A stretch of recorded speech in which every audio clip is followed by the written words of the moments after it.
여기는 자산을 관리하는 방법, 예금, 그리고 주식, 그리고 하나 더 있어요. 채권. 세 가지가 메인으로 나와요. 그거랑 기타, 뭐 보험, 펀드 막 이런 거 있거든요. 그거에 대해서 좀 알아볼 거고, 그 자산 관리를 통해서 금융생활을 잘 하자, 뭐 이런 얘기입니다. 돈 잘 모으자, 이거 그러니까. 그래서 금융자산 갈게요. 여러분들이 금융자산을 알기 위해서는 자산이 뭔지 알아야 돼. 자산.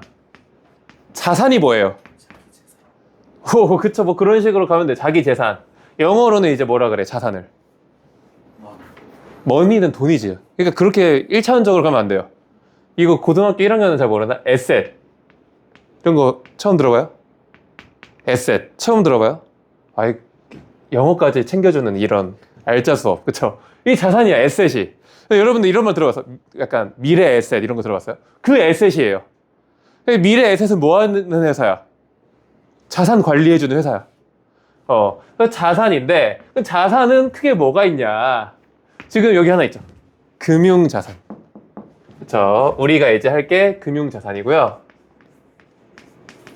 그러면 금융자산이 아닌 것도 있겠죠? 그게 뭐가 있냐? 실물자산이라 그래요. 실물자산은 또 두 개로 나뉘어요. 뭐가 있냐? 바로 동산이 있어요. 그 동산이 있으면 뭐가 있을 것 같아? 저 비동산이 어딨냐?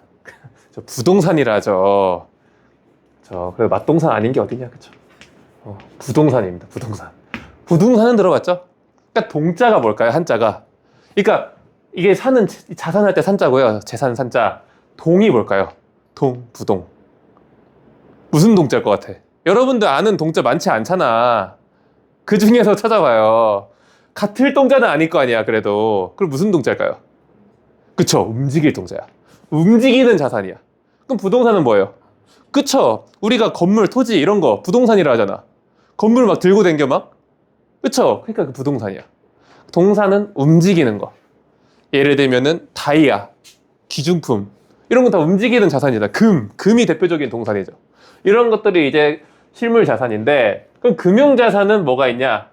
방금 얘기한 예금, 적금, 그리고 채권, 주식 이런 거를 우리가 금융 자산이라 그래요.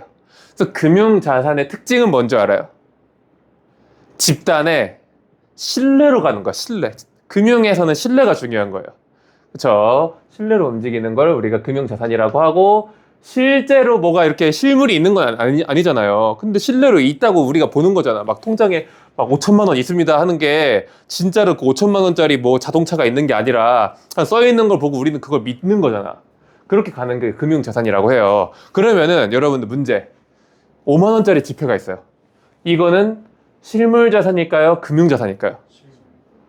놀랍게도 금융자산. 그래서 물어본 거야. 현금은요, 금융자산에 들어가요. 왜일까요? 내가 방금 설명한 거에 힌트가 있어요. 그쵸? 신용으로 움직이잖아. 봐봐, 종이 쪼가리야. 이 종이 쪼가리에 우리가 다 같이 여기에는 5만 원짜리 가치가 있다고 다 같이 사회적으로 합의를 본 거야. 그래서 5만 원의 가치가 있는 거죠. 근데 합의가 예를 들면 뭐 정부가 망하든지 합의가 사라져가지고 이제 그 신용이 없어져. 그럼 이거는 그냥 종이 쪼가리예요. 그렇기 때문에 현금도 금융자산인 거예요. 이런 식으로 구분을 하시는 거야. 금융자산과 실물자산은. 됐죠? 그래서 금융자산이 뭔지 대략적으로 이제 알아봤고, 그래서 금융자산의 교과서적인 의미는 경제주체가 소유한 유무형의 재산을 금융자산이라고 하는 거야. 유형도 있는 거야, 그러니까. 그렇죠? 현금 같은 거, 수표 뭐 이런 거. 그렇죠? 그래서 분류는 우리가 실물자산과 금융자산, 방금 얘기한 거죠. 자동차, 뭐 예술품 이런 거 다 동산이죠, 동산. 그리고 우리가 이제 배울 거는요, 금융자산이죠. 예금, 주식, 채권. 그 중에서 예금에 대해서 먼저 볼 거예요. 예금은 뭐예요? 어디 가서 예금해 우리가? 그쵸? 은행 같은 금융기관, 은행을 금융기관이라 하죠. 그 금융기관에 자금을 맡기고, 요거 표시해 놓으세요. 원금과 이자로 수익을 얻는. 그쵸? 이게 중요하죠. 이자를 받는 금융상품이다. 그래서 여기서는 뭐가 중요하냐면 금융자산은 어쨌든 우리가 예적금을 넣고 주식을 넣는 이유가 뭐야? 그쵸? 돈을 어떻게 버냐가 이제 여기서 관건이에요. 그래서 얘는 이자로 돈을 벌죠. 그래서 우리가 연이율 뭐 5% 이러면 뭐예요? 그쵸? 1년에 이자율이 5%가 주어진다. 그럼 만약에 100만 원을 넣었어요. 1년 뒤에 어떻게 돼요? 야, 100만 원. 그쵸? 105만 원이 되는 거야, 1년 후에. 2년 뒤에는 어떻게 돼요? 그쵸? 110만 원. 3년 뒤는? 그쵸? 이런 식으로 올라가는 거야. 1년이에요, 보통. 이율은. 은행에 이제 예금을 맡기면. 근데, 이렇게 올라가는 건요, 우리가 무슨 예금이라 하냐? 단리잖아요, 단리. 그리고 복리가 있어, 복리. 복리는 조금 더 복잡해요. 얘는 오늘 안 할 거예요, 다행히. 복리는 뭐냐면, 만약에 10%야, 이자율이. 먼저 설명을 할게요. 110만 원이 됐죠, 그럼 1년 뒤에. 단리는 2년 뒤에 얼마가 돼요? 120만이 되죠. 근데 복리는 120만 원이 아니야. 110만 원에다가 다시 10% 하는 거야. 그럼 얼마가 돼요? 121만 원. 그쵸. 이렇게 올라가는 거야. 1년 뒤에. 같은 100만 원을 넣었는데 1년 뒤까지는 똑같은데 2년 뒤부터는 달라져요. 이제. 그쵸. 우리 입장에서는 복리가 좋은 거죠. 그래서 뭐 이런 식으로 어쨌든 예적금을 하고요. 그래서 우리가 예금하면은 요구불 예금이 있고 저축성 예금이 있는데 보통 우리가 지금 수업에서 얘기하는 거는 저축성 예금이라고 하고 요구불 예금은 뭐냐면은 우리가 흔히 말하는 입출금 통장 있죠? 여기는 이자 거의 없잖아. 막 해봤자 뭐 0. 몇 프로 막 이렇게 있잖아요. 이런 걸 이제 요구불 예금이라고 합니다. 그쵸? 애들끼리 막 야 여기로 돈 보내줘 할 때 쓰는 거. 저축성 예금이 우리가 말하는 정기 예금 그리고 정기 적금 이렇게 있는데 그러면은 예금과 적금의 차이는 뭘까요? 우리가 이거는 뭐 시험에도 나오긴 하지만 실생활에서도 이 정도 상식은 알아야 돼요. 예금과 적금의 차이는 그래도 알아야 될 거 아니야. 예금. 예자가요. 미리 예자예요, 미리. 적금은 뭐냐? 이 적자가. 쌓을 적자, 쌓는 거. 그래서 이 예금은 뭐냐면은 미리 내가 5천만 원을 빵 넣어놔. 그리고 1년 뒤, 2년 뒤, 3년 뒤 찾는 거야. 적금은 뭐냐면 매달 내가 뭐 월급이 몇백만 원이 있어. 그 중에서 매달 30만 원씩 적금을 들죠. 그러니까 매달 조금씩 쌓아가는 게 정기 적금이에요. 그래서 이 정도 차이는 알고 있어야 됩니다. 됐죠? 그래서 혜택은 아까 표시해놓은 거. 이자로 우리가 수익을 본다. 이렇게 이해를 하면은 예금은 끝났어. 그리고 이제 그 다음 뭐야? 채권 말이죠, 채권. 채권은 뭐냐? 이 채가 뭐예요? 우리가 막 이런 말 들어봤어. 채무관계, 채권자. 이 채는 무슨 뜻일까요? 채권이 뭐야? 채무자가 뭐야? 채무. 사채 들어봤어? 사채? 그 채예요. 너네 국채보상운동 알아요? 그 채예요. 아니요? 빚이죠. 빌려주는 거야, 그러니까. 빌려주면 우리가 빚이 되잖아요. 그래서 빌려준 다음에 거기에서 이제 몇 년 뒤에 또 받겠죠. 그러면은 뭐가 수익이 나요? 그쵸. 이자를 받는 거예요, 얘도. 채권. 근데 어디에 빌려주는지를 표시해 놓으세요. 정부에다 빌려줄 수 있어.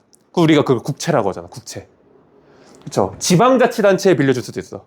뭐 서울시, 뉴욕시 뭐 이런 식으로. 그쵸. 그리고 기업채, 기업에 빌려주는 거. 그쵸. 은행에 빌려주는 거, 이제 금융기관에 빌려주는 것도 있어.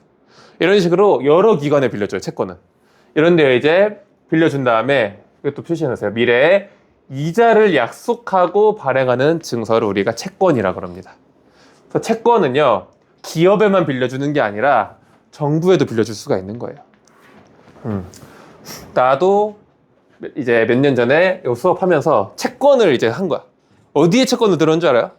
그렇게 간단해. 생각보다 채권 하는 거 여러분들은 채권 약간 생소해가지고 어렵다고 생각하는데 그냥 토스 들어가서 몇 번만 클릭하면은 바로 할 수 있어요.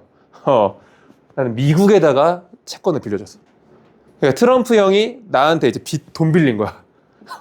내가 안 갚으면은 백악관 가서 한 대 때리려 했는데 갚더라고요, 그래도. 그런 식으로 받는 거예요, 이자를.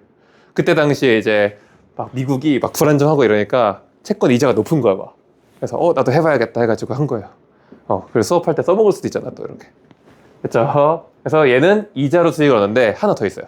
바로 시세 차익. 이것도 표시해 놓으세요. 이제 시세 차익은 뭐냐면 주식에도 있는 건데 우리가 이거는 주식에서 보면 더 조금 이해하기가 쉬워요. 우리가 요즘에 뭐라 그래? 막 10만 전자, 막 20만 전자 이러잖아요. 그게 뭐예요? 삼성전자를 왜 20만 전자라 그래? 올라서 뭐가 오른 거야? 무슨 가격이? 그쵸? 주식 가격이 올랐죠. 주식 가격이 15만 원에 사면은 내가 이게 20만 원이 돼서 팔면은 5만 원의 수익을 보잖아요. 이런 걸 시세 차익이라고 하는 거예요. 근데 이게 주식에만 있는 게 아니라 채권도 변동이 있어요. 그래서 시세 차익으로도 수익을 볼 수가 있습니다. 요거까지 알고 계시면 돼요. 채권 잘 표시해 놓으시고 여기에서 이제 포인트는 뭐냐? 채권과 주식을 조금 비교해야 돼요. 주식 볼게요. 주식은 여러분들이 제일 익숙해 그래도. 그쵸? 주식은 어디에 빌려줘요? 그쵸? 기업. 기업 중에서도 모든 기업에 빌려주는 게 아니야. 예를 들면은 여기 뭐 1층에 뭐 구멍가게가 있죠. 구멍가게도 회사죠 어떻게 보면. 거기에 돈을 빌려줘가지고 주식을 들 수 있어요 없어요? 없어요. 모든 회사에 할 수 있는 게 아니라 그게 아니라 주식회사에 상장을 해야 돼요. 그거 우리가 주식회사라 그래요. 회사에 상장한다. 주식시장에. 주식시장에 상장을 해서 상장이 되면은 그때부터 우리가 주식회사라 그래요. 그쵸? 그 주식회사에 우리가 투자를 하는 거야. 표시는 투자. 채권과 주식의 차이가 뭐냐면은 쉽게 말하면은 좀 예시를 들어야 돼. 이거 좀 그냥 개념으로 설명하면 어려워가지고 내가 만약에 창업을 해서 회사를 만들었어. 그래서 아이디어를 짜야 돼. 아이디어를 여러분 짜려면 어떻게 해야 돼요? 일상생활에 불편한 게 있으면 거기에서 찾아서 이 불편한 걸 이렇게 해결해야겠다 이런 식으로 찾는 거잖아요. 근데 내가 코로나 때 여러분들 뭐가 제일 불편했어요? 그쵸? 마스크를 맨날 써야 되잖아. 그리고 막 이제 카페나 이런 데 빨대로 뭐 먹을 때 내리는 것도 되게 눈치 보였어요. 그때 당시 기억나요? 내리면은 사람들이 갑자기 이렇게 쳐다봐. 견눈질로 이 새끼 얼굴 좀 확인하자 막 이런 것도 아니고 한번 쳐다봐요. 그 시선을 나는 많이 느꼈단 말이야. 그래서 내가 무슨 생각을 했냐? 그냥 마스크에 빨대가 달렸으면 좋겠다. 빨대 마스크 어때? 잘 될 것 같아요? 내가 빨대 마스크를 창업을 하는 거야. 그래서 어떻게 돼 있어? 마스크가 빨간 마스크 좀 그러니까 마스크가 이렇게 달려 있죠. 그러면은 이렇게 모기처럼 어때요? 그 다음에 여기 이제 돌리는 게 있어가지고 돌려가지고 탈 부착도 되는 거야. 괜찮아요? 이거 잘 될 것 같아? 잘 안 될 것 같아? 근데 그럼 코로나 끝나면 망할 것 같아. 아니지. 근데 마스크는 또 쓰는 사람들 쓰잖아. 그럼 잘 될 것 같아. 잘 될 것 같아요? 그러면 이제 너는 나한테 주식을 이제 투자를 하면 돼요. 주식 투자하면 어떻게 되냐? 이 회사가 엄청 잘 됐어. 그러면은 시세 차익 같이 막 오르겠죠. 그러면 너도 잘 되는 거야. 쉽게 말하면 한 대를 타는 거야. 근데 어떤 애는 또 재원이 같은 애는 이게 돼? 막 이랬을 거야 속으로. 너 될 것 같아 안 될 것 같아? 이런 애들이 있단 말이야. 근데 막 친한 친구야. 막 어렸을 때부터 나 이거 빨대 마스크 해야 되는데 나한테 돈 좀만 보태줘라 이랬는데 재원이가 딱 설명을 들어보니까 이 새끼 딱 봐도 망할 것 같은데 이런 생각이 드는 거야. 근데 이제 안 빌려주기는 좀 뭐해. 남는 돈이 있다는 것도 알아가지고 친구가. 그래가지고 빌려주려면은 이제 재원이 같은 애들은 채권을 빌려주면 되는 거야. 아까 채권 기업도 들 수 있다 했잖아요. 기억나죠? 얘는 돈을 빌려주는 거잖아. 내가 빚이라고 몇 번을 말했어요. 그쵸? 그러면은 어떻게 되냐? 빨대 마스크가 잘 안 됐어. 그래가지고 지지부진해 회사가. 그래도 채권은 원금 갚아야 돼요. 빌려주는 거니까. 근데 주식은 이 회사가 망하잖아요?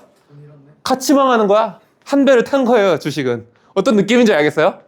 그 대신에 좋은 점은 뭐야? 이 회사가 엄청 잘 돼가지고 전 세계에서 저스틴 비버가 막 한번 착용한 거야. 지드래곤이 막 착용하고 다니는 거야, 무대에서. 그럼 또 사람들 막 따라 할 거야. 손민수 할 거 아니야, 막. 다 같이 막 하고 다니는 거야. 패션 막 이러면서. 이게 엄청 막 폭등했어. 그러면은 같이 져야 되는 거야. 너도 떼부자 되는 거야. 근데 얘는 그때 주식 빌려줄 거 이렇게 되는 거야. 원금이랑 이자만 주면 돼요. 어떤 차이인지 알겠죠? 그래서 주식은 그래서 우리가 투자한다는 게 결국 한 배를 타는 거예요. 그럼 그 채권을 어. 빌려서 그 기업에다 주는 건가요? 채권을 빌려서 채권은 내가 기업에 돈을 주는 거라고. 채권을 어. 기업을 제가 기업한테 주는 거예요? 그치? 지금 예금, 주식, 채권 다 너가 돈을 주는 거야. 아, 채권 빌리는 거 아니에요? 빌려주는 거라고. 내가 트럼프한테 돈을 빌리겠냐? 걔가 나를 뭘 믿고 빌려줘요. 내가 다 주는 거야. 그러니까 여기에 있는 금융자산은 내가 모은 돈을 어떻게 투자를 해서 어떻게 부풀릴까를 얘기하는 거예요. 그러니까 내가 일단 돈을 내는 거지.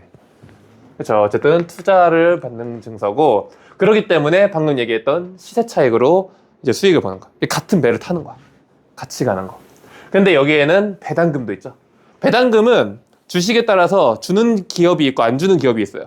배당금은 뭐냐면은 보통 삼성전자나 애플이나 이런 데는 배당금이 나와요.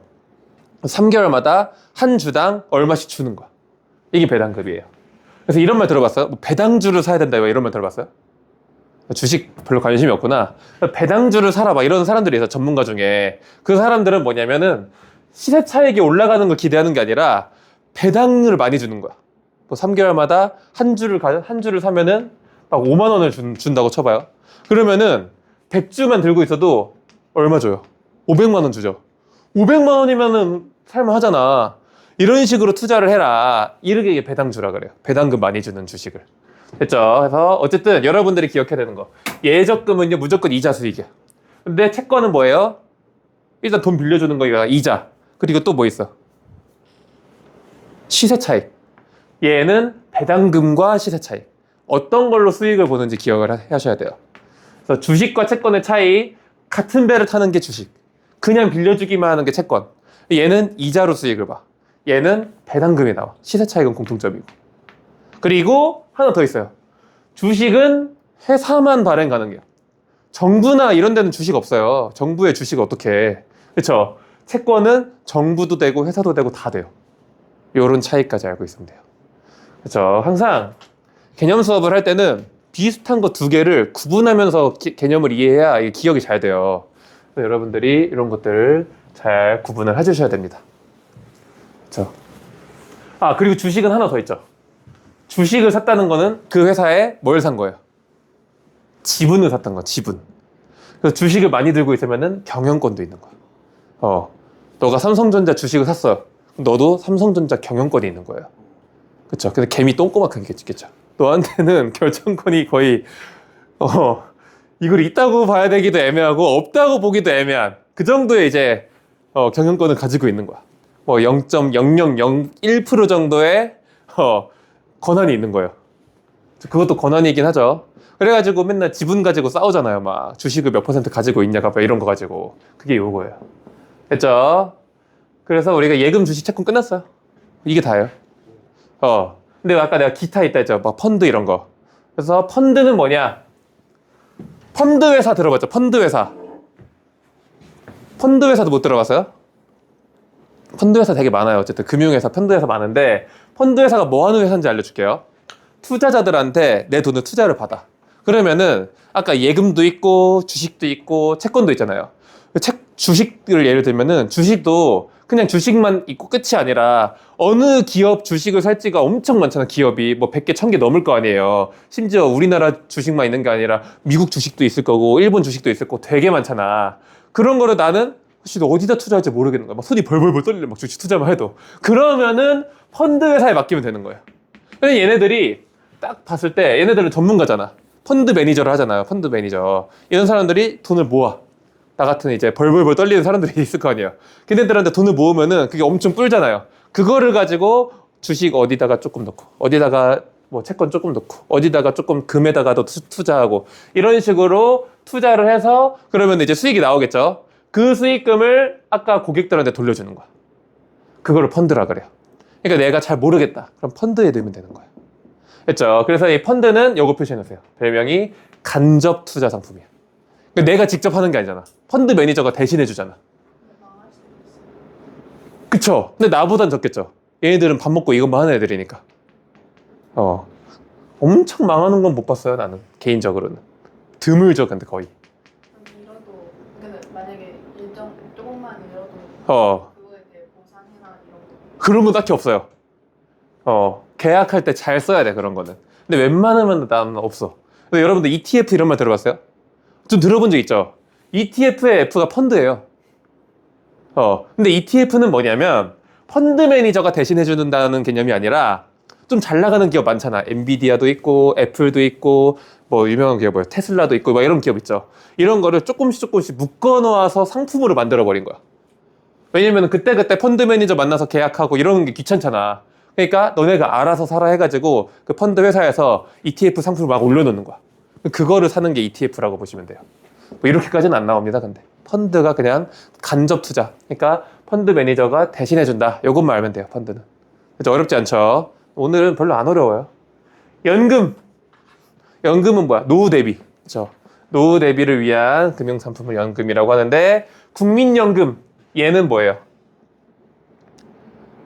회사에 드는 게 아니라 정부에 가입하는 연금이에요. 국민연금. 전 국민이 다 들어야 돼. 그래서 국민연금이에요. 국민연금 가지고 말 많잖아요. 뉴스 보면 국민연금을 뭐 개혁해야 된다.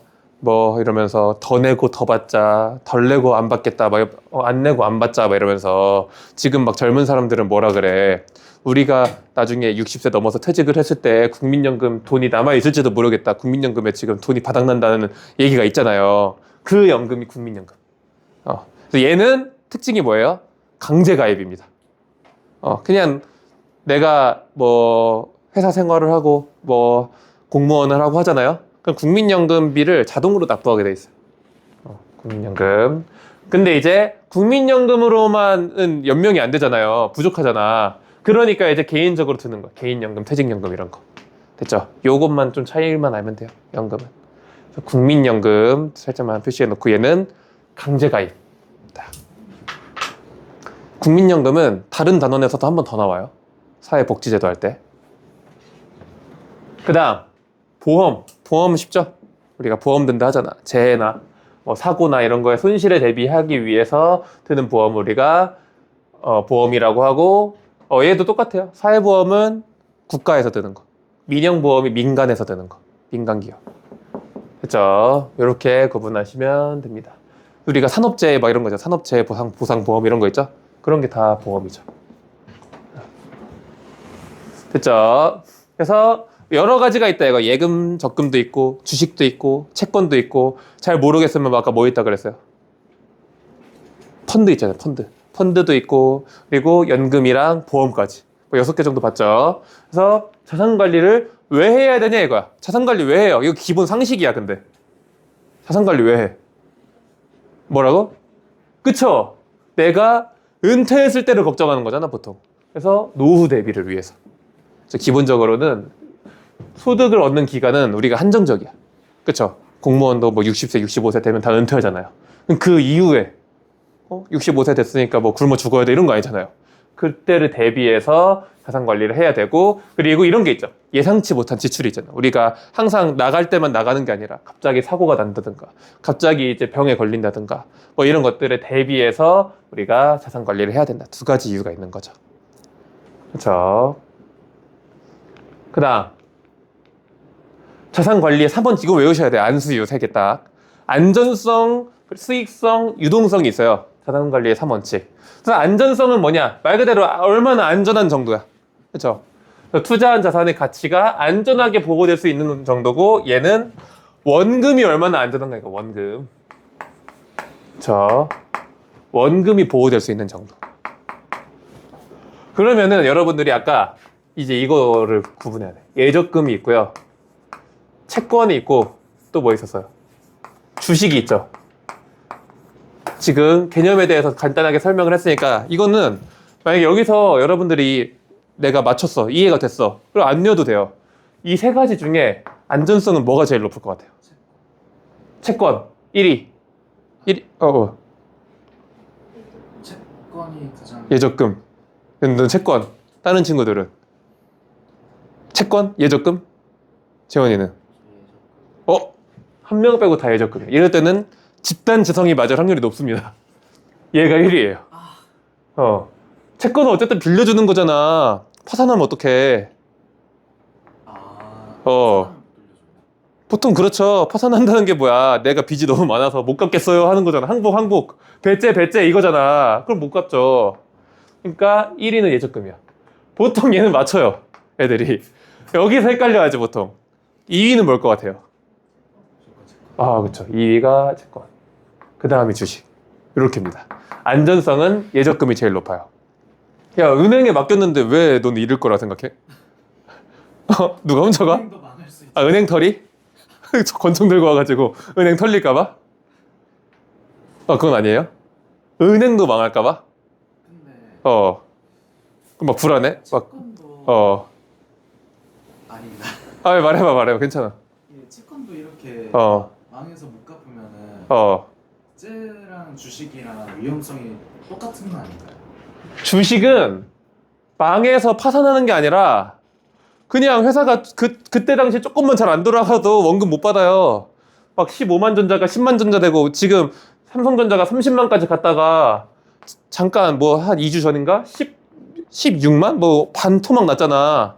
주식 반토막 난다 이런 말 들어봤잖아요. 근데 삼성전자 망한 거 아니잖아요. 그래도 원금 못 받잖아. 30만 원짜리 16만 원만 받으니까. 그러니까 주식이 제일 안전성이 낮은 거죠. 근데 이제 예적금은 2위일 수가 없는 게 은행이 너는 막 국민은행에다가 너가 돈을 넣어놨어. 그러면 그때부터 불안해 막. 아씨 국민은행 망하면 나 돈 못 받는데 막 이래요. 그런 사람 별로 없단 말이야. 여기를 제일 안전하다고 생각을 해요 보통은. 근데 말 나온 김에 조금 이제 설명을 좀 해주면은 은행은 망할 확률이 있을까요 없을까요? 있어요. 어떻게 하면? 있을 것 같은데. 그냥 느낌상? 네. 환율 망하면 망할 것 같아요. 환율 망하면? 아니야. 망할 가능성이 있겠죠. 근데 은행은요 무조건 필패합니다.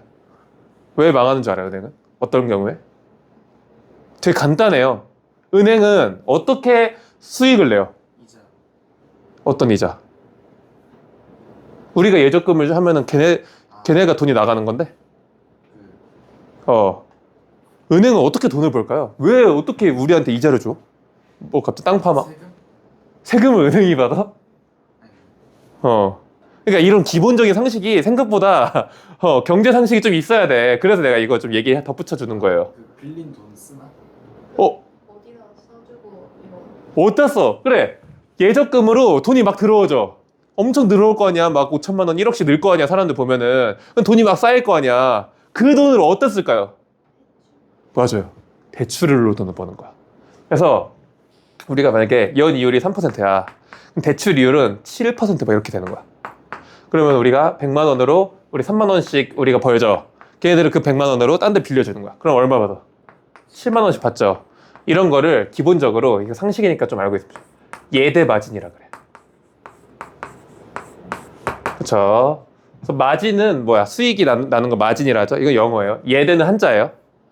예대가 뭐야? 예금과 대출.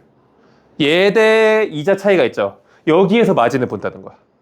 기본적으로 은행은 예대 마진으로 수익을 봅니다. 됐죠? 근데 은행은요. A은행이 있어요. A은행에 어떤 사람이 100만 원을 넣었어. 이자는 이렇게 똑같다고 칠게요. 그러면은 은행은 얼마를 빌려줄 수 있어요? 근데 100만 원을 지금 누가 넣었어.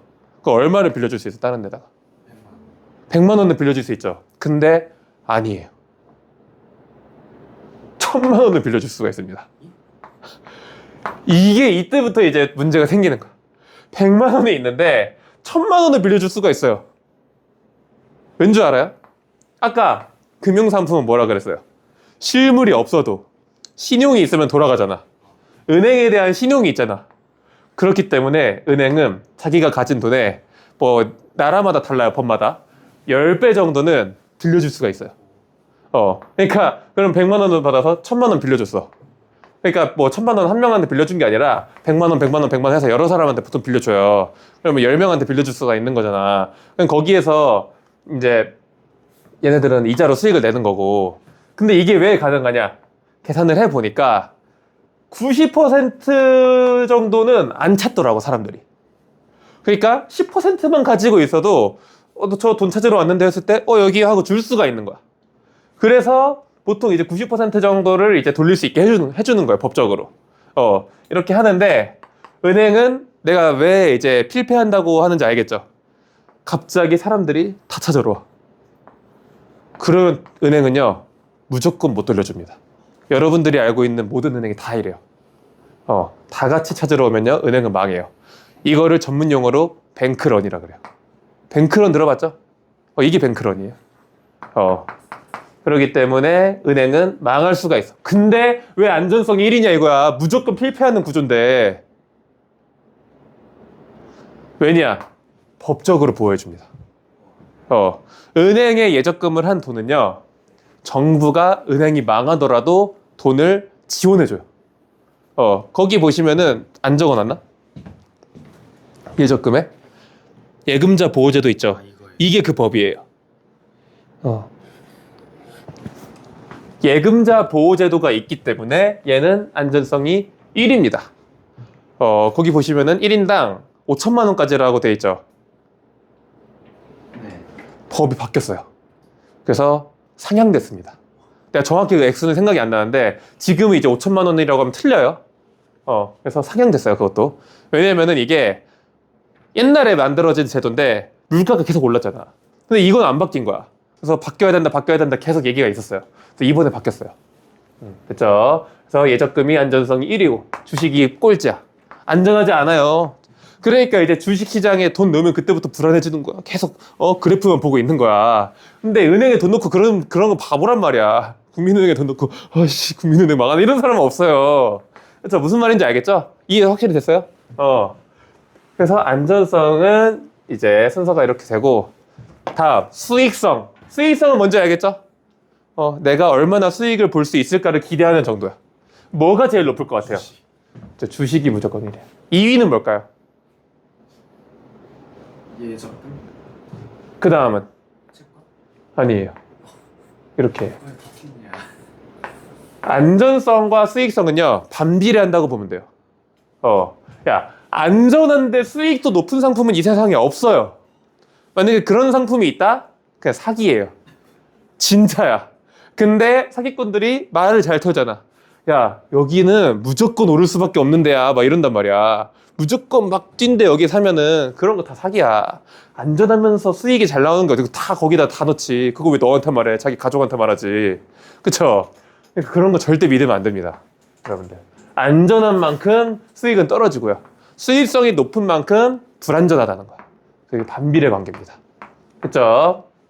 그 다음은요. 요거는 조금 생소한데 유동성이라는 말이 있어요. 유동성. 유동성은 환금성이라고도 해요. 그러니까 쉽게 말하면 이거야. 내가 급전이 필요할 때 빨리 현금으로 바꿔야 될 거 아니야. 그 정도를 얘기하는 거야. 어떤 게 제일 빠를까요? 예적금? 그쵸. 얘가 무조건 1위야. 2위는 뭘까요? 채권? 주식이 2위예요. 또 하나씩 다 틀린다잉. 왜냐면은 얘네는 환전하는 방법이 뭔지 알아요? 채권 시장도 있고 주식 시장도 있을 거 아니에요. 내가 지금 상선전자 10주를 가지고 있어. 근데 나 이거 빨리 지금 돈으로 바꿔서 병원비 해야 돼. 그러면 어떻게 해? 이거 봐, 어떻게 해야 돈으로 바꿀 수 있어? 팔아야 돼. 채권도 마찬가지야. 채권 10개를 가지고 있으면 팔아야 돼. 근데 팔려면 어떻게 해야 돼? 어떻게 해야 팔 수 있어? 야, 이 정도는 알아야지. 사는 사람이 있어야 팔 거 아니에요. 사는 사람이 나타나야 팔 수 있는 거야. 그렇기 때문에 주식 시장이 좀 더 사람이 많죠. 그러니까 이제 주식이 조금 더 높아요. 근데 얘는 조금 복잡해요. 그래서 얘네는 순서 문제를 잘 안 내는 이유가 채권도요. 미국 채권이 있고 뭐 예를 들면 캄보디아를 뭐 무시하는 거 아니지만 캄보디아 국채가 있다고 쳐봐요. 그러면은 사람들이 미국 채권을 많이 살 것 같아? 캄보디아 채권을 많이 살 것 같아? 그쵸? 그럼 미국 채권은 조금 더 유동성이 크겠죠. 기업도 마찬가지예요. 어디 막 보이지도 않은 잡주 하나 샀어. 파는데도 사람이 안 나타나. 삼성전자는 팔면은 그때그때 바로 팔리죠. 그러니까 그런 어떤 주식, 어떤 채권을 사느냐에 따라서 이 유동성은 조금 달라져요. 그래서 얘네는 뭐 굳이 구분하지 말고 그냥 뭐 평균적으로 했을 때는 조금 더 많다. 약간 이렇게만 좀 생각을 하시면 돼요. 대신에 이제 캄보디아 채권의 좋은 점은 뭐예요? 수익성이 미국 채권보다 높아요. 아무래도 그럴 수밖에 없어요. 개발도상국이. 대신 안전성이 조금 낮은 것 뿐이죠. 항상 생각해야 돼. 수익성이 높다, 안전성이 낮다. 이게 같이 가는 거예요. 그렇죠? 그래서 이렇게 조금 정리를 해주시면 됩니다. 요거 구분하는 게 항상 시험 문제로 나오는 거야. 그렇죠? 낼 만한 게 없어요. 여기는 이런 거 내는 거예요. 그래서 유동성 위기, 그러니까 쉽게 말하면 현금화를 빨리 해야 되는데 못하는 거를 우리가 유동성 위기라고 하죠. 아까 얘기했던 뱅크런도 유동성 위기인 거죠. 어떻게 보면 빨리 바꿔야 되는데 못 바꾸는 거. 됐죠? 그다음 자산관리 법칙 볼게요. 자산관리의 3원칙 하면은 안수유 바로 나와야 돼. 안전성, 수익성, 유동성. 그쵸? 이게 바로바로 나와야 돼. 지금 외우세요, 좀 머릿속으로. 근데 이제 자산관리 법칙은 뭐냐면 그 세 가지 특성 있죠? 그거를 가지고 어떻게 그럼 우리가 투자를 해야 되냐. 어디에 많이 투자해야 될까요? 요거 중에. 너라면 어디에 많이 투자하고 싶어? 저는 예적금에다가 너는 그러면은 안정형 투자자형인 거야. 그러면은 너는 어디에 투자 많이 하고 싶어요? 비중을. 이렇게. 그럼 둘 다 이제 안정형. 그러면 재원이는? 저 예적금이랑 어. 반반. 채권은 조금 그래? 생소해가지고. 그러면은 약간 뭐 중간형 뭐 이래요. 그러면은 이제 어디에 채권, 어디에 많이 투자하고 싶어요? 주식 이런 애들이 이제 모험가. 그쵸? 나는 이제 베팅을 한번 해보겠다. 이런 사람들이 이제 수익형 수익을 많이 내려고 하는 이런 이제 투자자인 거야. 그러니까 사람마다 나는 예적금을 많이 해야겠다. 나는 주식이 많이 해야겠다. 이런 게 보이잖아요. 이제 젊은 애들은 이제 사회 초년생들 있죠. 거의 주식. 아니면은 하나 더 있어요. 이게 교과서에는 안 나오지만 이런 게 있어요. 뭔지 알아요? 이게 코인이라고. 그쵸? 여기에 막 들어가. 미친놈들이야. 여기부터 이제 광기라고 보시면 돼요. 무슨 느낌인지 알겠죠? 요렇게 갈수록 덜 안전하고 수익성이 더 높은 거야. 그쵸? 근데 왜 다 일로 막 젊은 애들이 가려고 그래? 도박성. 내 월급을 보니 요즘 서울 집값이 너무 비싸. 평생 모아도 집을 못 살 것 같은 거야. 이제 어떻게 해야 돼? 어차피 못 사는 거 걸어보자. 이렇게 막 되는 거야. 점점 이쪽으로 가요, 이 젊은 사람들은. 그래서 어떤 투자를 해야 되냐? 포트폴리오 투자를 해야 된다 이거야. 여기다가 적어놔요. 분산 투자라고 적어놔요. 저 주식하는 사람의 제일 유명한 격언이죠. 달걀을 한 바구니에 담지 마라. 이게 무슨 말일까요? 몰빵하지 마라. 그쵸, 몰빵하지 말라는 거야. 한꺼번에 와장창 깨져버리니까 나눠서 담아라 이거야. 주식도 조금 넣고 채권도 좀 넣고 예적금도 조금 넣고 주식도 무조건 반도체만 넣는 게 아니라 이번에 반도체 막 엄청 떨어졌잖아요. 그럼 사람들 막 죽으려고 하잖아. 이번에 다큐멘터리 봤어요? 그 젊은 애들이 아까 얘기했죠. 이쪽으로 막 간다고. 그러니까 이제 레버리지 투자라고 있어요. 그게 뭐냐면은 쉽게 말하면 빚투자, 빚 내서 투자하는 거야. 그러니까 막 여기로 막 몰빵을 해가지고 이제 하이닉스가 오른단다, 삼성전자가 오른단다 해가지고 근데 지금 확 떨어졌죠. 그러니까 이제 그게 다 빚이 된 거야. 그러니까 이제 어떻게 물려가지고 나가지도 못하고 그래서 돈이 조금만 있으면 갚아야 되는데 그걸 또 어떻게 또 투자를 하는 거야. 그러니까 여기에 이제 몰려가지고 파리지옥 마냥 빠져나가지를 못해요. 그렇기 때문에 달걀을 한 바구니에 담지 말고 분산해서 나눠서 투자하라는 거야. 이거 이해되죠? 그리고 이런 법칙이 있대요. 100- 나이 법칙이라고. 100- 자기 나이 있죠. 여러분들이 이제 17 그러면은 83 있죠. 83%만큼 뭐가 높은 자산에 투자하라고 할까요? 그 아까 안전성, 수익성, 유동성 중에 뭐가 높은 자산에 투자하라고 할까요? 안전성. 아니요. 수익성이 높은 자산에 투자. 쉽게 말하면 젊을 때는 젊은이여 모험을 떠나라. 이렇게 가는 거죠. 근데 나이가 많으면 어떡해? 이제 안전성. 그쵸? 그때 망하면은 이래서 복구할 수도 없는 거예요. 지금 젊은 애들 뭐 이렇게 망하면은 뭐 어떻게 쿠팡 알바라도 뛰면 돼. 요즘에 또 쿠팡 그거 말 많더라. 프레시백 회수하는 거. 그 프레시백 뭔지 알아요? 그거 하나 회수하면 얼마 주는 줄 알아요? 그 기사들한테? 100원씩 준대, 100원씩.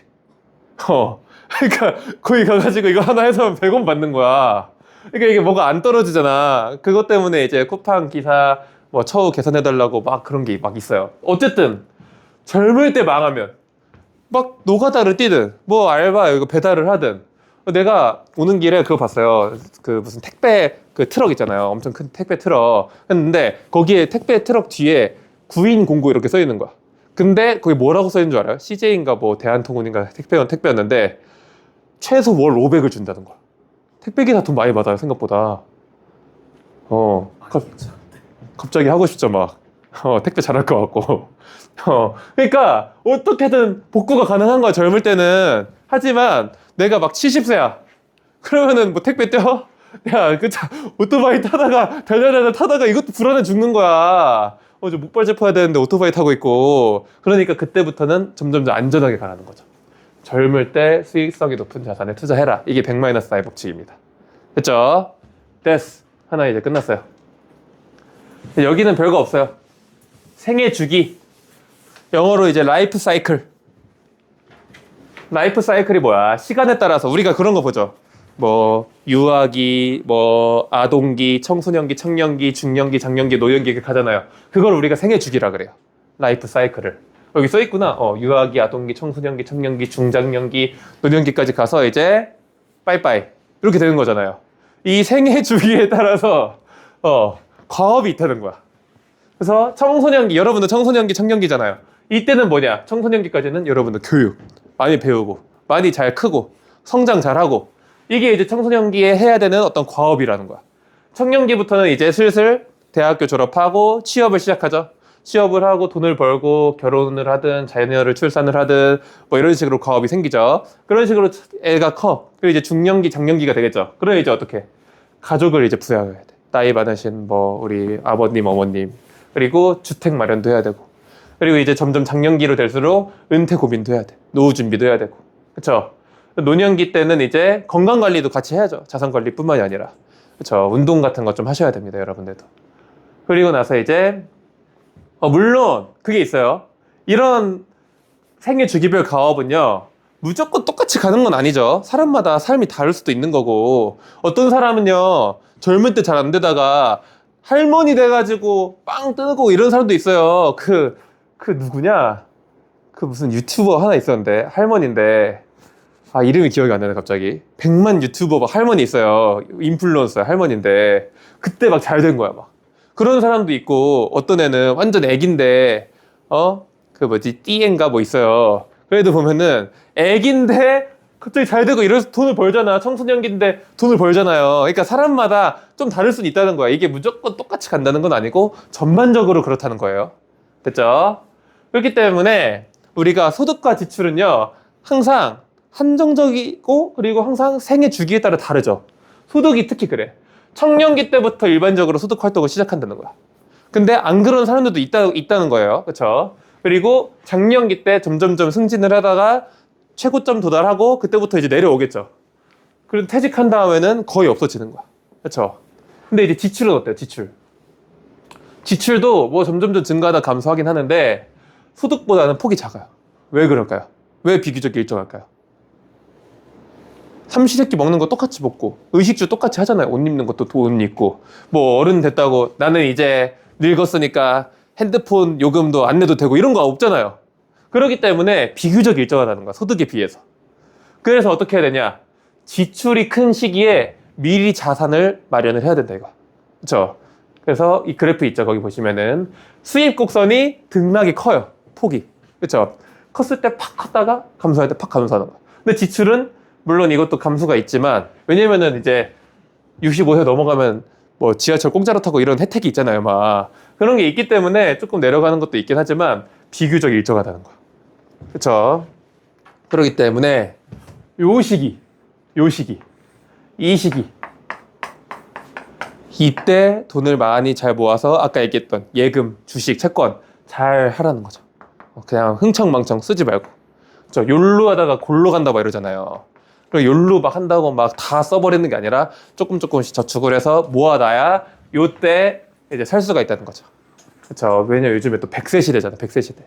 막 어떤 사람에 따라서는 이제 앞으로는 막 120세, 150세도 막 얘기해요. 150세. 그러면은 몇 살이에요? 130살이야? 막 이러는 거야. 그렇죠? 그런 시대가 돼버리면은 은퇴 나이는 65세가 계속 고정인데 130세까지 살아버리면 2배를 더 살아야 돼. 그쵸? 그러니까 얼마나 끔찍해. 이때까지 계속 굶으려면. 그러니까 이때 다 자산을 마련하라는 거죠. 그쵸? 이때가 이제 수입이 이제 최고봉일 때. 그쵸? 이때는 어느 시기야? 이때는 어떤 시기냐면은 은퇴 시기. 돈이 제일 많이 모였을 때예요. 이때가 돈이 제일 많이 모인 시기가 아니에요. 무슨 말인지 알죠? 이런 거 그래프로 장난질할 수도 있어요, 잘하면. 그래서 뭐 A 시기, 뭐 B, C, D, E 준 다음에 이 사람이 자산이 가장 많이 모여 있는 시기는 C. 이러면 틀리는 거야. 뭔 말인지 알겠죠? 이거는 그냥 돈을 많이 버는 시기지 자산이 많은 거는 이때가 제일 많겠죠. 이 면적이 제일 크니까. 무슨 말인지 이해되죠? 됐어요? 주식회사의 탄생 몰라도 돼. 네덜란드에서 처음 생겼습니다. 네덜란드가 항해하러 갈 때 그 동남아시아에 가면은 그 바닐라나 향신료 같은 거 있죠. 향신료를 가가지고 후추 같은 거 특히 사오면은 떼돈을 벌어요. 근데 얘네들이 항해를 하려면 돈이 필요하잖아. 그때 이제 사람들한테 투자를 받은 거야. 그러면 투자 받아서 갔다가 오면은 떼돈을 벌죠. 그걸 투자자들이랑 나누는 게 주식회사의 시작이라는 거예요. 됐죠? 네덜란드에서 처음 시작을 했고요. 됐어. 이제 마지막 요거 보고 좀 쉴게요. 여기는 별로 어렵지 않습니다. 금리 들어봤죠? 금리가 뭐예요? 이거 어른들도 금리가 뭐야 이러면은 뭐지 막 이래요. 금리. 근데 이 정도 기본은 알아야 돼. 금리가 뭘까요? 여러분들. 금리. 쉽게 말하면 돈의 이자야. 돈의 가치야, 돈의 가치. 돈이나 예금에 붙는 이자율을 금리라고 합니다. 그렇죠? 그래서 우리나라 같은 데는 한국은행이 결정을 해요. 그래서 지금도 네이버나 이런 데 검색을 하면은 뭐 3.5% 뭐 이런 식으로 써 있어. 결정을 하는 거야. 그러니까 한국은행이 이제 결정을 하면 한국은행이 뭔지 알죠? 국가에서 은행하는 공기업이에요. 여기에서 이제 다른 은행에다가 돈을 빌려주기도 하죠. 그러면 그 돈을 가지고 이제 은행들이 또 이제 자기들마다 이자율 정해가지고 상품 만드는 거야. 예적금 상품들. 됐죠? 만약에 금리가 상승한다. 이거는 뭐야? 이자율이 올라간다는 거야. 그러면은 예적금을 더 많이 할 것 같아요? 적게 할 것 같아요? 그쵸? 금리가 올라가잖아요? 금리 발표하는 거 그래 잘 봐야 돼. 금리가 올라가면 사람들은 예적금을 더 많이 할 거란 말이야. 그러면 상대적으로 주식을 많이 할까요? 조금 할까요? 그쵸? 그렇기 때문에 이 금리가 올라가는 거에 따라서 주가가 내려갈 수도 있어요. 그때 어떻게 해야 돼요? 그때 주식을 사면 되죠. 그쵸? 근데 사람들은 어떻게 해요? 그때 팔아요. 그러니까 사람들이랑 반대로 가면 주식으로 돈을 벌 수가 있는 거야. 이런 기본적인 개념만 알아도 사실 주식으로 돈 벌기는 어렵지 않습니다, 사실. 그렇죠? 그래서 예금 이용이 증가하는 거야. 금리 많이 준대 이러면서 야, 예적금 이자율 높아졌대. 그래서 증가해. 그럼 주식을 점점 감소하겠죠. 대출도 이자가 증가하겠죠?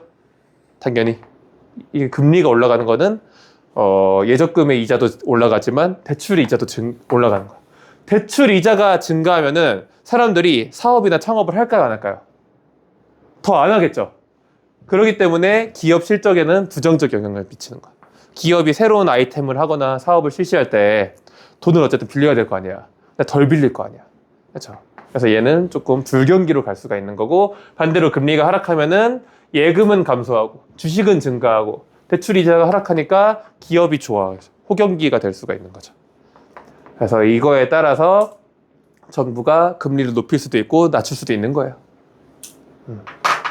됐죠? 금리. 그 다음 물가.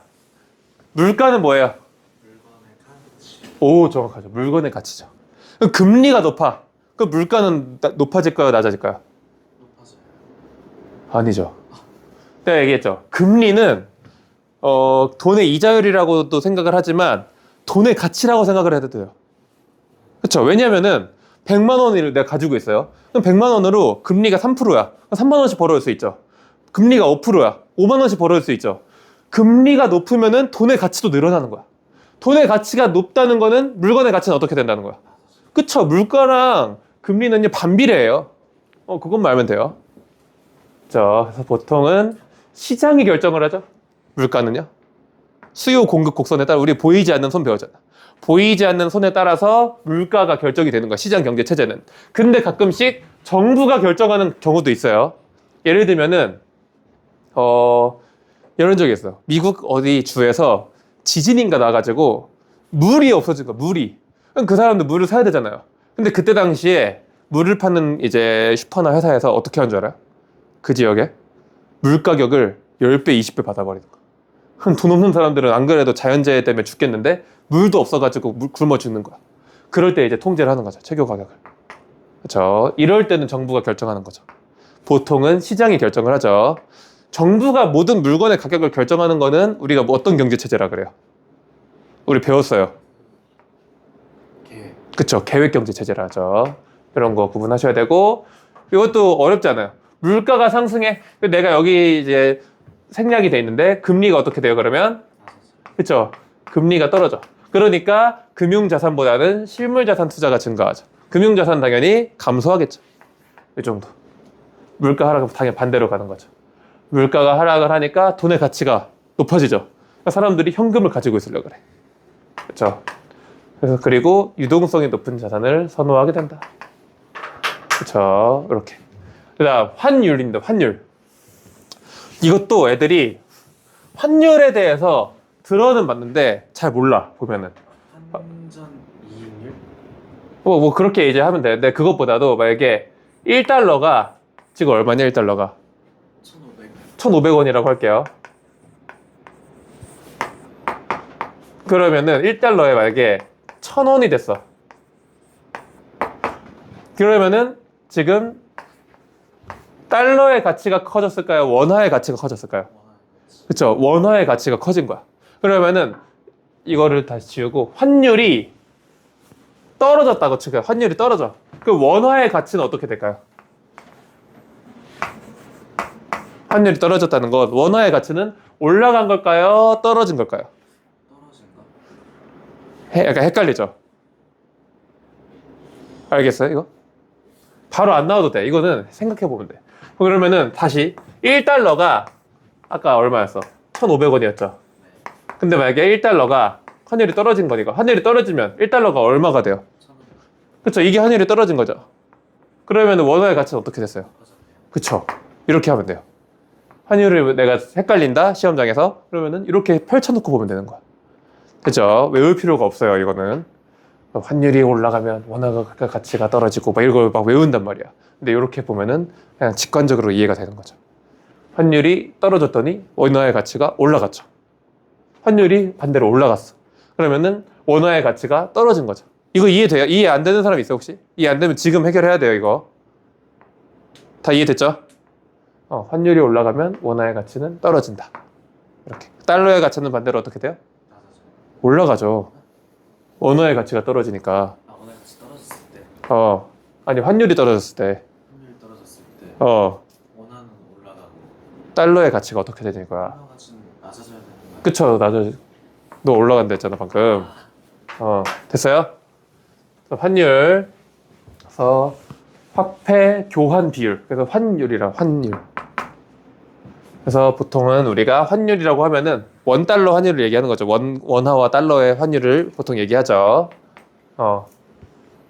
그래서 이제 환율은 어떻게 결정이 되냐 이거야. 그럼 국제 무역, 그렇죠? 금리 차이. 미국의 금리가 있을 거 아니에요. 우리나라도 금리가 있을 거 아니에요. 그 금리 차이에 따라서도 결정이 되고 경제 상황 되게 많아요. 정치적 안정성. 안정성이 이제 낮으면 어떻게 돼요? 그 나라의 화폐의 가치가 어떻게 돼요? 안정성이 낮으면은 어, 화폐 가치가 낮아져요. 떨어지겠죠. 그럼 그거에 따라서 또 화폐의 가치가 떨어지니까 환율이 또 바뀌겠죠. 그런 거죠. 예를 들면 러시아, 우크라이나 전쟁 났어. 안정성 떨어지잖아. 그럼 걔네 화폐 떨어지잖아, 가치가. 그런 식으로. 세계 경제 상황 뭐 이런 것 따라서 결정이 되고요. 환율이 올라가면 해외여행을 많이 갈까요? 조금 갈까요? 환율이 오르면. 그쵸? 달러가 비싼 거냐. 만약에 1달러에 10만 원이야. 해외여행 누가 가? 그쵸? 그렇게 그냥 극단적으로 생각하면 돼요. 만약에 잘 모르겠으면. 해외여행 안 가. 수입품 안 사. 그쵸? 막 100달러짜리가 원래 10만 원이었는데 1000만 원 됐어. 그럼 누가 사? 안 사겠죠? 그러니까 감소. 외국 주식이나 화폐 보유는 증가. 그쵸? 외국 주식을 가지고 있는 사람은 좋아할까요? 싫어할까요? 그쵸? 환율이 올라갔다는 거. 외국 주식은 우리가 달러로 가지고 있는 거예요. 달러로. 외국 주식을 우리가 보유하려면요. 우리가 100만 원으로 사는 게 아니라 100만 원을 달러를 바꾼 다음에 그 달러로 사는 거예요. 그럼 달러를 가지고 있는 상태잖아. 그렇기 때문에 환율이 올라가면 달러의 가치가 올라가죠. 그러니까 외국 주식을 가지고 있는 사람은 좋아지는 거죠. 달러만 갖고 있어도 좋아지는 거고. 그렇죠. 그런 식으로 돈 버는 거 우리가 환치기라고 하죠. 환치기. 들어봤어요? 환율 차이로 돈 버는 거. 그거 환치기라 그래요. 근데 그런 거 안 나와요. 그냥 그런 거는 정식 용어도 아니어가지고 저급하잖아. 환치기 이런 거 좀. 시험 문제. 뭐 영수는 환치기로 돈을 벌었다 이런 거 안 나온단 말이야. 아시겠죠? 그 다음 세계 경제의 흐름 볼게요. 이제 우리가 아까 앞에서는 뭘 본 거야? 경제적 변화와 금융 의사를 본 거야. 이번에는 사회적 변화를 보는 거야. 우리 이거 배웠죠? 2008 세계 금융위기 뭔지 기억나요? 다 까먹어서 왔어. 다 까먹어상들. 그렇죠? 기억 하나도 안 나죠 지금. 2008년에 그 서브프라임 모기지 사태라 그래서 미국에서 집값을 담보로 돈을 막 빌려줬는데 집값이 떨어져가지고 돈 안 갚아 해가지고 리먼 브라더스 같은 은행이 망했다. 이 얘기했던 거 기억 혹시 나요? 야, 이거 얘기했는데도 기억이 안 나? 야, 무슨 맨인 블랙이야? 다 까먹어서 어떡해. 이게 세계 경제에 엄청난 위기였어요. 거의 IMF 보다 훨씬 큰 위기였어요. 세계적인 위기니까. 기업이 파산하고. 그러니까 어떻게 돼요? 금융자산 가격이 팍 하락하는 거야. 주가가 당연히 떨어지겠죠? 그러니까 금융자산 가격이 떨어지는 거죠. 그러니까 소비랑 투자도 감소하겠죠. 이럴 때는 뭘 가지고 있는 게 좋아요? 금이야, 금. 금이 최고야. 그 다음, 전쟁 났어. 전쟁 나면 물가가 어떻게 돼요? 그쵸. 물가가 엄청 오르는 거야. 그쵸. 왜냐? 유가가 오르니까. 유가가 뭐야? 그쵸. 러시아, 우크라이나 전쟁 때 기름 가격 엄청 올랐잖아요. 물론 그건 담합도 껴있긴 했지만. 어쨌든, 물가가 상승을 하니까 소비는 감소해. 그쵸. 물가가 상승하니까 물건을 가지고 있는 걸 좋아해. 그러니까 실물 자산을 선호한다는 거야. 이해를 꼭 하셔야 돼요, 이거. 그러니까 경기가 침체돼. 왜? 사람들이 소비 활동을 안 하니까 돈이 돌고 도는 걸 안 하죠. 그러니까 경제가 침체됐다. 그래서 이해돼요? 이거 진짜 한번 딱 이해하면은 그다음부터는 외울 게 없어요. 근데 확실히 이해해야 돼. 내가 이 부분에서 이 부분으로 넘어가는 게 걸려. 그럼 바로바로 얘기하셔야 돼요. 아시겠죠? 그 다음 팬데믹 들어봤죠? 팬데믹? 팬데믹. 우리 코로나 팬데믹 막 이런 얘기 하잖아. 그럴 때 어떻게? 봉쇄하죠. 코로나 때 막 해외여행 봉쇄하고 막 이러잖아요. 그럼 이제 어떻게 돼? 이때도 당연히 소비나 투자 위축되고 세계 경제가 안 좋아지니까 주식이나 채권도 막 폭락하는 거야. 코로나 때 주식 엄청 막 떨어지고 막 그랬잖아요. 그렇죠? 그리고 이제 온라인 교육 많이 하죠. 팬데믹. 우리 코로나 때 우리 줌으로 수업하고 이랬죠. 학교에서도. 너네도 했어? 몇 학년 때야 그때가? 5학년? 4학년? 그렇죠. 초등학교 4학년, 5학년 때. 여러분들 아싸 개꿀 이러면서 했을 거 아니야. 또 잼민이 시절 때. 그쵸? 애들 엄청 좋아해요. 선생님도 좋아해. 그거 알아요? 학교 선생님도 좋아했어요. 왜 나 이때 학교에 있었거든. 코로나 때. 선생님들이 제일 좋아해요. 이게 학교마다 온라인 교육하는 게 그게 달랐어. 난 초등학교는 잘 모르고 난 중고등학교에 있었으니까. 근데 이제 어떤 학교는 학교 지침마다 좀 다른데 무조건 생방송으로 수업을 해야 돼.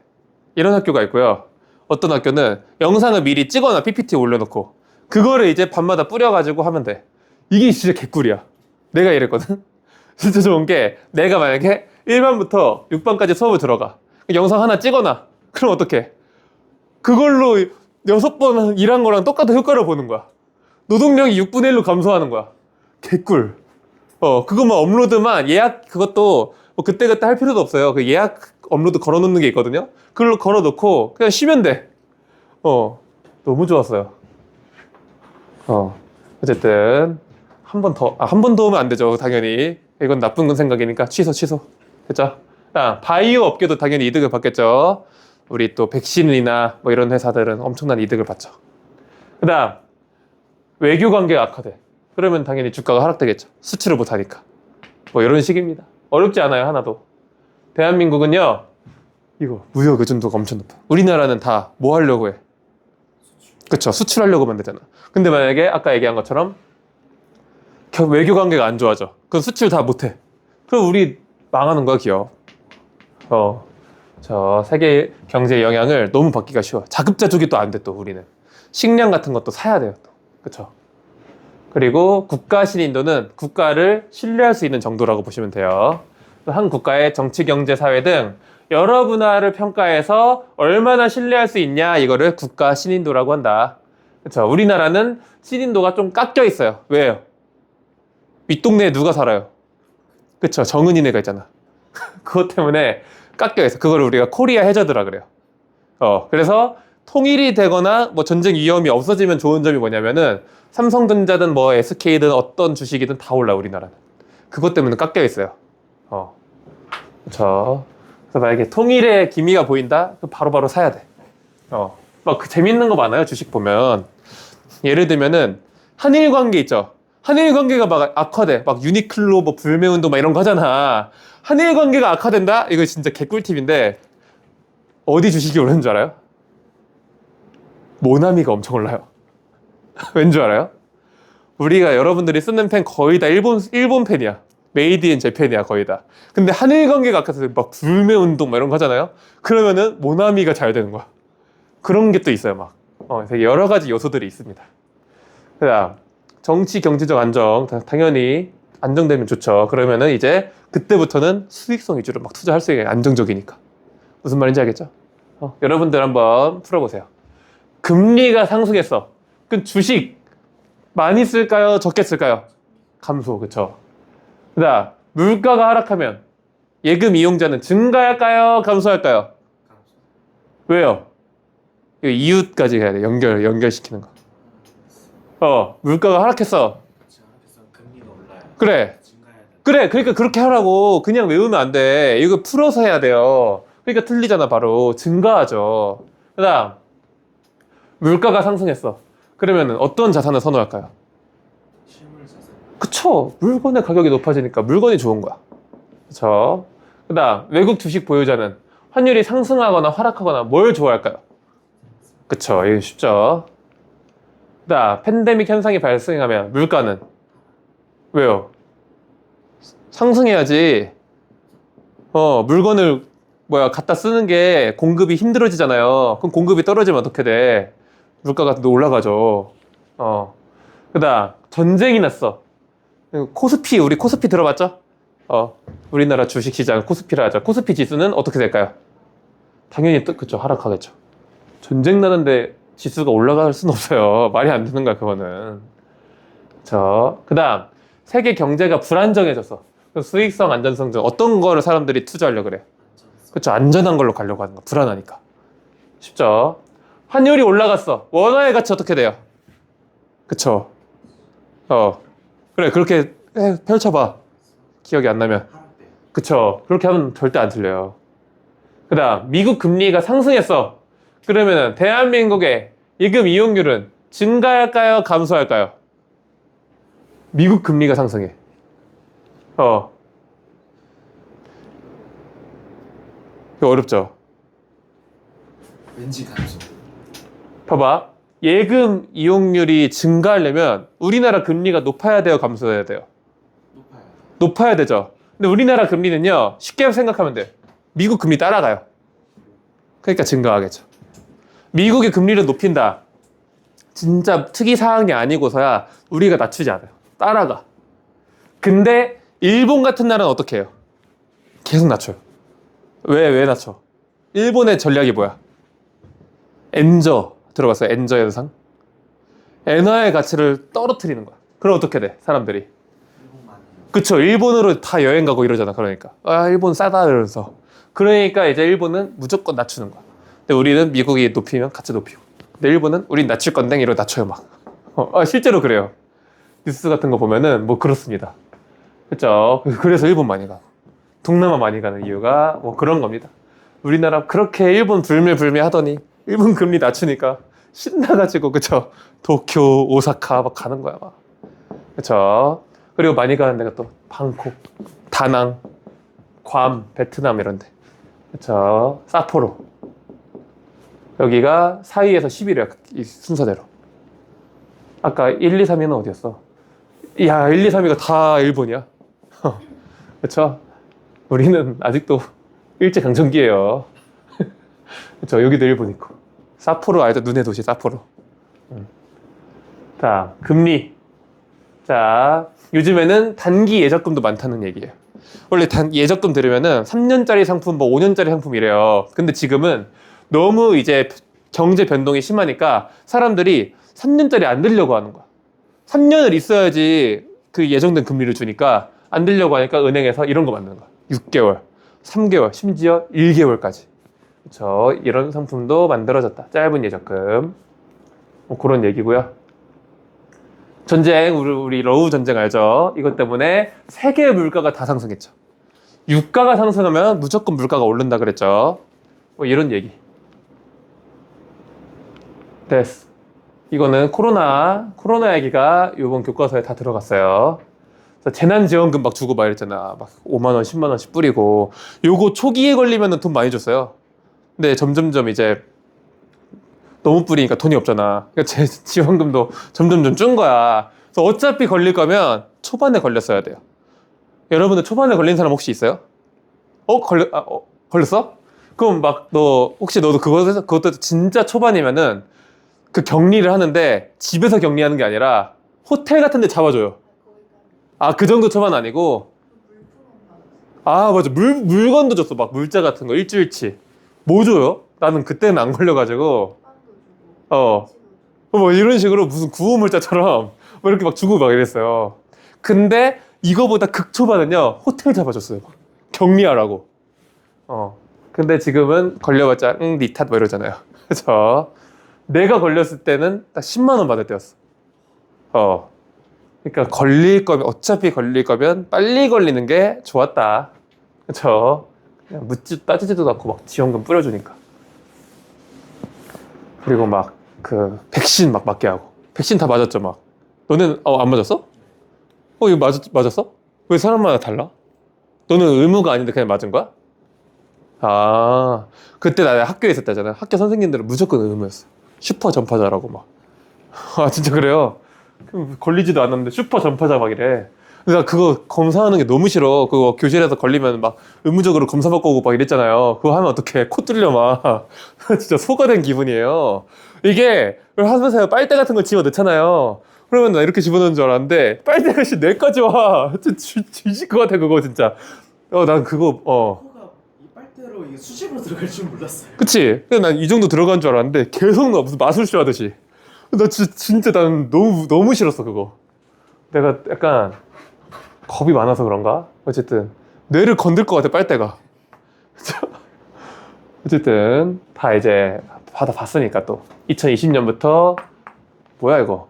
아, 그쵸? 코로나 때 파산을 많이 했다는 거야. 회사가 그때 망하고 막 집합 금지 그거 알죠? 집합 금지 시키고 5인 이상 집합 금지 몇 시, 8시인가 7시에 집 가라 그러고 이러니까 자영업자들이 다 망하는 거야. 사람들이 와서 치킨도 먹고 맥주도 먹고 이래야지 돌아가는데 집합 금지 시켜버리니까 모일 수가 없잖아요. 그래서 이제 파산을 많이 했죠 이때. 궁금한 게 어. 저렇게 집회 금지 시켰잖아요. 어. 만약에 그때 단체 교섭권을 쓸 일이 있었으면 그때 5명 이상은 못 모였었나요 그때도? 못 모였죠.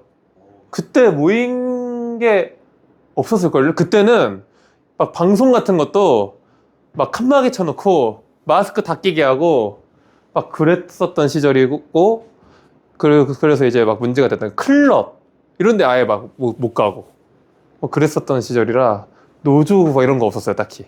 그때는 이제 다 같이 단결을 해서 파헤쳐 나가기도 지금 힘든 시기인데 그때 싸우고 있으면 어떡해요.